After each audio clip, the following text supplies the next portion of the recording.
নমস্কার বন্ধুরা, দীপার রান্নাঘরে তোমাদেরকে অনেক স্বাগত। তো আজকের রেসিপি হলো পোয়া পিঠে। তো তার জন্য প্রথমেই দেখো এখানে আমি পোয়া পিঠেগুলো যে ভেজেছি সেগুলো দেখতে যেমন সুন্দর হয়েছে আর প্রত্যেকটা পিঠে কিন্তু খুব সুন্দরভাবে ফুলেছে। তো এই রকম পারফেক্ট পিঠে কিভাবে বানাবে সেই রেসিপিটাই আজকে আমি তোমাদের সাথে শেয়ার করছি। যদি ভালো লেগে থাকে অবশ্যই ভিডিওটিকে লাইক করে দিও আর চ্যানেলটিকে সাবস্ক্রাইব করতে কিন্তু ভুলো না। তো তার জন্য পোয়া পিঠে বানানোর জন্য প্রথমেই আমি এখানে কিছু আতপ চাল 3 ঘন্টা ভিজিয়ে রেখেছিলাম। তো আমি এখানে আতপ চালটা কিন্তু মেপে নিইনি। তো তোমরা চাইলে কিন্তু এইভাবে না বানিয়ে শুকনো আতপ চালের আটাও ব্যবহার করতে পারো। তো আমি আতপ চালটা ভিজিয়ে রেখেছিলাম আর আঙুল দিয়ে ভেঙে দেখে নিলাম খুব সুন্দরভাবে ভিজে গেছে। তারপরে একটা মিক্সি জারের মধ্যে আতপ চালটা সম্পূর্ণ দিয়ে তার মধ্যে সামান্য পরিমাণ এখানে আমি জল দিয়ে দিচ্ছি। এবারে এই আতপ চালটাকে আমি বেটে নেব। তো তোমরা চাইলে কিন্তু শিলনোড়াতেও বেটে নিতে পারো। তো আমি মিক্সি জারের মধ্যে আতপ চালটাকে একটু পাতলা করে বেটে নিয়েছি, যাতে পরে আমার খুব একটা জল ব্যবহার করতে না হয়। তারপরে একটা পাত্রের মধ্যে সেই আতপ চালের পেস্টটা আমি এখানে নিয়ে নিলাম।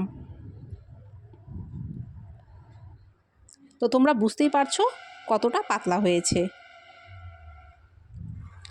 তারপরে এখানে আমি আটা আর ময়দা একসাথে মিশিয়ে দিয়েছি, সেটা আমি এখানে দিয়ে দিচ্ছি।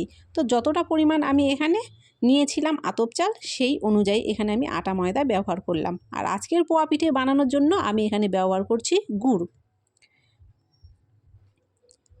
যতটুকু আমি এখানে ব্যাটার তৈরি করেছি তার জন্য কিন্তু আমি এখানে হাফ কেজি পরিমাণ গুড় ব্যবহার করেছি। তো এখানে আমাকে খুব একটা বেশি জল ব্যবহার করতে হয়নি, সামান্য কুসুম গরম জল আমি এখানটায় ব্যবহার করেছি। আর এর ঘনত্বটা আমি ঠিক এরকম রেখেছি। তারপরে আমি কিন্তু এটা আর ঢেকে রাখবো না, সোজা ভাজতে চলে যাব। যেহেতু এখানে আমি সুজি ব্যবহার করিনি সেই জন্য ঢেকে রাখছি না। তারপরে কড়াইতে তেল বসিয়ে দিয়েছি। তেল খুব ভালো করে গরম হয়ে যাওয়ার পরে এখানে আমি প্রথমের ব্যাটারগুলো একটা বাটি দিয়ে দিচ্ছি। তো একটা বাটিতে দেওয়ার ফলে কি হচ্ছে, প্রথমের পিঠেগুলো কিন্তু আমার একটু বড় বড় হয়েছে। তো তোমরা দেখে বুঝতে পারছো পিঠেটা কিন্তু বেশ বড় হয়েছে, যেহেতু আমি এখানে বাটিতে ব্যাটারটা দিয়েছি। তো প্রথমেই এরকমভাবে আমি কয়েকটা পিঠে বাটিতে তৈরি করেছি। তারপরে যেহেতু একটু বড় বড় হচ্ছিল সেই জন্য পরে আমি আবার এখানে কাপ ব্যবহার করেছি। তো পরের পিঠেগুলো আমি চা খাওয়ার কাপ দিয়ে করে নিয়েছি।